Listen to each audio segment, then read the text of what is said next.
kulanti wacan oo wanaagsan saaxiibayaal daawadayaal meel walba oo aad dunida dacaladeeda ka joogtaan kusoo dhawaada bogag warbaahineedkana Facebook iyo YouTube oo aad alaaba ka daawataan wararkii ugu dambeeyay ee Soomaaliya iyo caalamkaba. taariikhdu daawadayaal waxa ay ku beegan tahay 3 bisha Maarch sanada 2021. qodobada ugu doorka roon ee warkeena intaynu u gudbin daawada boggeena Facebook iyo YouTube kusoo biir oo subscribe inoo saar, sidoo kale like dheh muuqaalkani una share garee asxaabtaada ku mahadsaneed. qodobada ugu doorka roon ee warkeena maantayna waxaa ka mid ah maamulada Puntland iyo Jubbaland oo si xun u bahdilay madaxweynaha waqtigiisu dhamaaday ee Soomaaliya Maxamed Cabdullaahi Farmaajo. dowladda federaalka Soomaaliyana amaro cusub ayay soo saareen daawadayaal xalay. maxay yihiin amaradaasi? 3 qodob oo mugdi gelinaya qabsoomida shirka uu Farmaajo ku dhawaaqay, iyadana warbixin ayaynu idinkaga haynaa daawadayaal. sidoo kale daawadayaal 4 su'aalood oo ka dhashay shirka Farmaajo iclaamiyay ee maamulada Puntland iyo Jubbaland ay ka hor yimaadeen. Cumar Filishna waxa uu ka hadlay dibadbaxa mucaaradku ay Muqdisho ka dhigayaan daawadayaal. Puntland ayaa jawaab kulul ka bixisay qoraalkii Farmaajo oo xalay soo saaray, sidoo kalena waxa ay shaaciyeen goobta ay doonayaan in lagu shiro. Puntland ayaa jawaab kulul ka bixisay qoraalkii ka soo baxay madaxweynaha waqtigu ka dhamaaday Maxamed Cabdullaahi Farmaajo ee shir isugu yeeray madaxda maamul goboleedyada.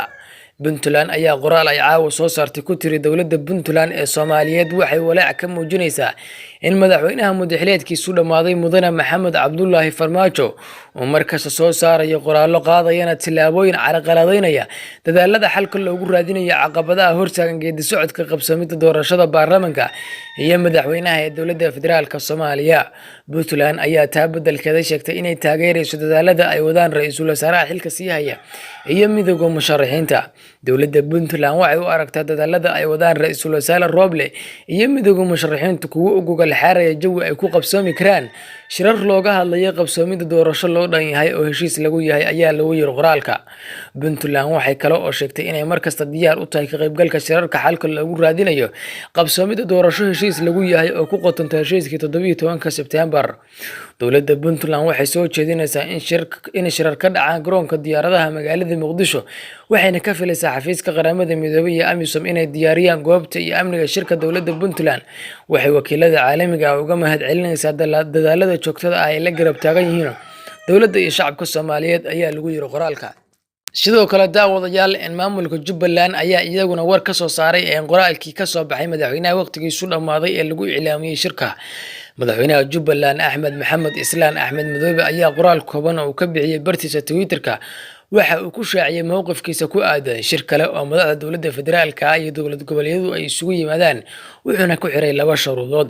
wuxuu sheegay in Jubbaland ay diyaar u tahay qaybgalka shirka dhaca meel ammaankeeda lagu kalsoonaan karo iyo in gundhiga shirkaasi uu ahaado heshiiska ay madaxdu gaareen 17 Sebtembar. sidoo kale qoraalkan oo lagu baahiyay barta Twitterka ee madaxweynaha Jubbaland ayaa lagu soo dhaweeyay oo lagu bogaadiyay wadahadaladii ra'iisul wasaare Roble iyo midowga musharaxiintu. dowladda Jubbaland waxay dhiirigelinaysaa qabtaana in la taabiyo waqtina la siiyo wadahadalada u dhaxeeya ra'iisul wasaare Roble iyo midowga musharaxiintu. waxay sidoo kale diyaar u tahay ka qaybgalka shirka ka dhaca meel amnigeeda lagu kalsoon yahay, gundhigiisuna uu yahay heshiiskii 17 Sebtembar ayaa lagu yiri qoraal ka soo baxay madaxweynaha Jubbaland. qoraalkan Axmed Madoobe waxa uu ku soo aadiyay iyadoo madaxweynaha waqtigu ka dhamaaday ee Farmaajo uu iclaamiyay shir madaxda dowlad goboleedyadu uga dalbaday inay Muqdisho isugu yimaadaan 4 bishan. hase yeeshee horay madaxweynayaasha Jubbaland iyo Puntland ayaa u soo jeediyay dalab ah in shirkaasi lagu qabto goob ammaankeedu ka madax bannaan yahay. madaxweynaha waqtigu ka dhamaaday dalabkaas oo sida muuqata aan wali la xalin.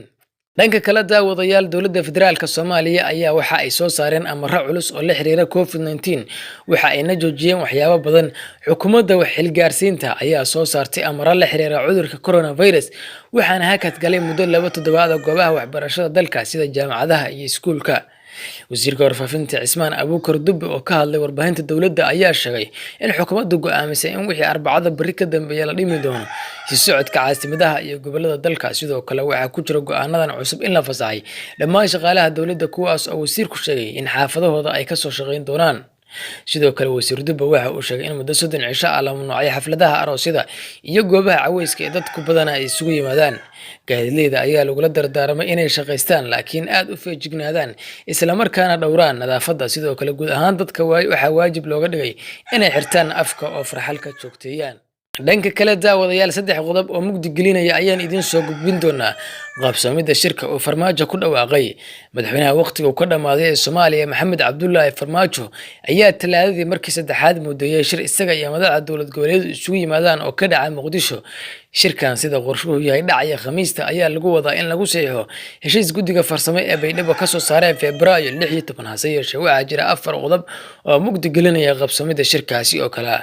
Qodobka koowaad ayaa warar xogaal oo laga helay saraakiisha sare ee Puntland iyo Jubbaland ayaa sheegaya in Farmaajo aan mudeynta shirka Khamiista kala tashan labadaasi maamul ayna u soo socon Muqdisho ilaa laga fuliyay shuruudihii ay hore ugu xireen la kulanka Farmaajo ee mustaqbalka.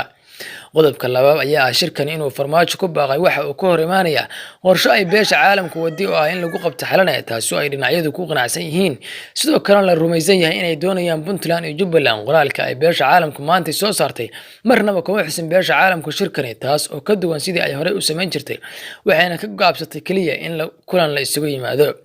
shirkani Farmaajo waxa uu cilaamiyay waxa uu dharbaaxa ku yahay shir kale oo Khamiista ku ballansanaayeen ra'iisul wasaaraha xilgaarsiinta Maxamed Xuseen Roble iyo musharaxiinta loogana hadlayay ka soo qaybgalka shirkaasi ama kor joogto inay ka noqdaan shirka doorashada saamileedu gaar ahaan guddiga matalaya musharaxiinta wayna adkaan doontaa in shirkan uu isla maalinkaasi qabsamo. shirkani waxa uu sidoo kale Farmaajo ku soo aadiyay laba maalin ka hor dibadbaxa looga soo horjeeday ee uu qorsheeyay inuu dhaco Sabtida soo socota si banaanbaxu u dhaco xilli dalku doorasho aaday. dhanka kale daawadayaal su'aalo wata lama filaan ayaa ka dhashay shirka uu xalay madaxweynaha waqtigu ka dhacay ee Soomaaliya Farmaajo uu isugu yeeray madaxda dowlad goboleedyada. Qoraal ka soo baxay Villa Soomaaliya ayaa lagu yiri madaxweynaha Jamhuuriyadda Federaalka Mudane Farmaajo ayaa 4 Maars 2021 marti gelinaya munaasabad lagu dhameystirayo dadaalkii iyo wadahadaladii la xiriiray hirgelinta doorashooyin dalka ee u dhaxeeya dowladaha federaalka Soomaaliya, dowlad goboleedyada iyo maamulka gobolka Banaadir. su'aalaha badankoodu kama taagna shirka ee waxa ay ku qotomeen xilliga lagu dhawaaqay iyo xilliga la qorsheeyay inuu shirku dhaco haddii ay ogolaadaan madaxda maamulada Puntland iyo Jubbaland oo horey u diiday inay shir dambe la galaan Farmaajo iyadoo aan la fulin shuruudo dhowr ah. su'aalaha la isweydiinaya ayaa waxay maxay Villa Soomaaliya u dooratay inay shirka ilaamiso saacado kadib markii uu dhamaaday shirka ra'iisul wasaare Roble iyo midowga musharaxiintu isla markaana Roble ku dhawaaqay guddi baaraya dhacdadii ay ciidamada dowladda ku weerareen dibadbaxayaal 19 Febraayo. madaxtooyada oo horey caan ugu ahayd in markasta oo war aysan jeclayn oo bulshada ku dhexbaaxo ay ku dishay mid kale ama sidaas oo kale ayay ka damacsanayd ilaaminta shirkani maxay xitaa uu sugin ilaa maantay. maxaa shirka uu ilaamiyay Farmaajo loogu beegay Khamiista oo ah isla maalinta ay shir saddexaad u ballansan yihiin midowga musharaxiinta iyo Roble. madaxweyne Farmaajo ayaa ka shakiyay doorkii Roble oo hadda u muuqda inuu la wareegay talada maamulka doorashada sidaas darteedna loo ilaamiyay shir uusan qayb ka noqon doonin maadaama uu ballan kala dhigtay xilli uu shirarka hore ee doorashada ka qayb galayay. shirkani ayaa lagu dilayaa saameynta iyo hadalka haynta ra'iisul Roble iyo mucaaradka ee 4 Maarso. shirkani ma waxa hoos loogu dhigayaa heshiiska Roble iyo musharaxiinta iyadoo oo meesha laga saarayo sheekada saamileyda ka qayb galaan shirka soo socda xilli ay jiraan warar sheegaya in shirka saddexaad Roble iyo mucaaradku arrimaha looga hadlay ay ka mid yihiin sidii musharaxiintu uga qayb noqon lahaayeen wadahadalada ku saabsan doorashada. Roble ayaa gaaday mucaaradka oo isaga iyo Farmaajo ayaa isagoo tani waa ciyaar siyaasadeed oo laga dheelayo mucaaradka mise Roble ayaa markii hore muujiyay awood iyo go'aan siyaasadeed oo uusan lahayn oo isaga naftiisa ayaa sidaas lagu ciyaaray. jawaabo badan waxa ay soo bixi doonaan saacadaha iyo maalmaha soo socda hase yeeshee waxaa muuqata in ciyaarta siyaasadda Soomaaliya aysan weli fare ka qodnayn daawadayaal. dhanka kalena daawadayaal gudoomiyaha gobolka Banaadir Cumar Maxamed Maxamuud Filish ayaa ka hadlay banaanbaxa maalinta Sabtida ee soo socota ka dhacaya magaalada Muqdisho kaas oo mucaaradku uu soo abaabulayo. duqa Muqdisho oo wareysi siiyay VOA ayaa wax laga weydiiyay sida maamulka gobolka Banaadir uu isku martay u gelin karo banaanbaxa dowladda looga soo horjeedo. waxa uu sheegay inay awoodaan inay isku marmaarayaan banaanbaxa iyo shirka uu ilaamiyay madaxweyne Farmaajo. Filish ayaa sheegay in rabitaankooda uusan ka iman banaanbaxaasi balse ay ku khasban yihiin inay sugaan ammaanka si dhab la'aan ay ugu soo dhamaato hawshu.